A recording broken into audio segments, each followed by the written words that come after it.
วัตถุประสงค์ของพรรคประชาชนปฏิวัติลาวแม้นนำพาปวงชนลาวทั้งชาติดำเนินภารกิจเปลี่ยนแปลงใหม่รอบด้านที่มีหลักการของพรรคปกปักรักษาประเทศชาติไว้ให้มั่นคง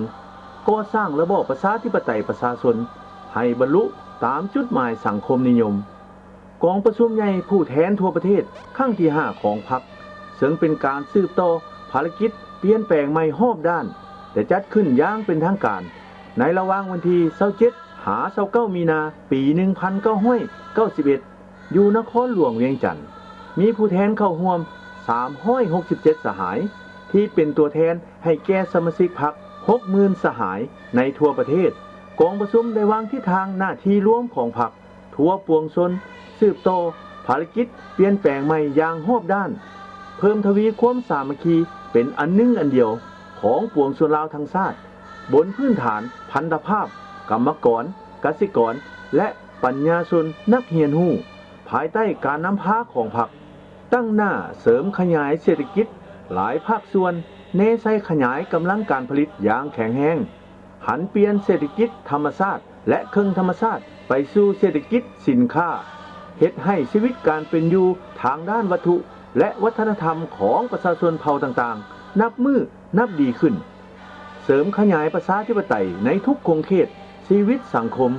เสิร์ชสู่บทบาทของบรรดาองค์การจัดตั้งมหาชนและองค์การจัดตั้งสังคมก่อสร้างกงจักรรัฐให้เป็นของประชาชนโดยประชาชนและเพื่อประชาชนอย่างแท้จริงที่เคลื่อนไหวตามรัฐธรรมนูญและกฎหมาย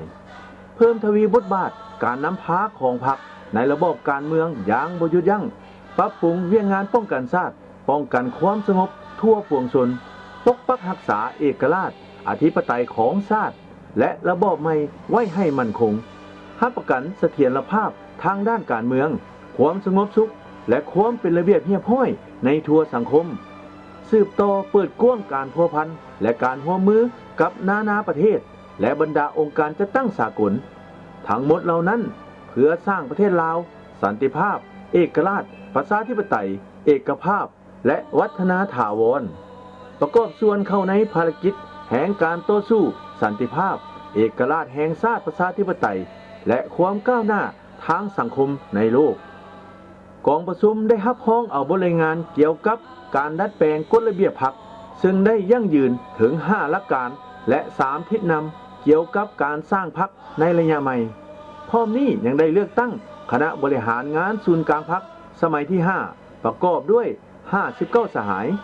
ในนั้นกรรมการสมบูรณ์55สหายกรรมการสำรอง4สหายกองประชุมครบคณะครั้งที่1สมัยที่5ได้เลือกตั้งกรมการเมืองศูนย์กลางพรรคซึ่งประกอบด้วย11สหายไกรสอนพรหมวิหารได้รับเลือกตั้งเป็นประธานคณะบริหารงานศูนย์กลางพรรคกองประชุมยังได้แต่งตั้งที่ปรึกษาของคณะบริหารงานศูนย์กลางพรรค3สหายในกองประชุมครบคณะบริหารงานศูนย์กลางพรรคครั้งที่2สมัยที่5ที่จัดขึ้นในวันที่25พฤษภาคมปี1991ได้ตกลงหลายปัญหาสำคัญแต่สิ่งสำคัญกองประชุมครั้งนี้ได้พิจารณาเกี่ยวกับร่างรัฐธรรมนูญฉบับทำอิฐของสาธารณรัฐประชาธิปไตยประชาชนลาวในท่ามกลางที่ทั่วพรรคทั่วกองทัพและทั่วปวงชนทวมสุมจิตสุมใจปฏิบัติมติกองประชุมใหญ่ครั้งที่5ของพรรคนั้น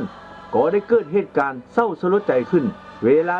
11:23 นาทีของวันที่21พฤศจิกายนปี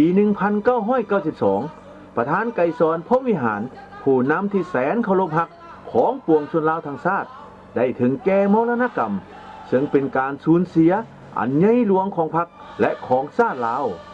การปฏิวัติลาวได้สูญเสียผู้นำที่ดีเด่นปีศาจสามารถไปอีกผู้หนึ่งวันที่8พฤษภาคมปี1993กรมการเมืองศูนย์กลางพรรคได้ออกมติเลขที่21ว่าด้วยการหันเปลี่ยนระบบคุ้มครองเศรษฐกิจจากการคุ้มครองแบบแบ่งขั้นศูนย์กลางท้องถิ่นและภาคฐานมาเป็นการคุ้มครองตามระบบรวมศูนย์แบ่งความรับผิดชอบตามคะแนนการ สร้างการหันเปลี่ยนที่แข็งแรงลึกซึ้งและรอบด้านในการนำพาของพรรค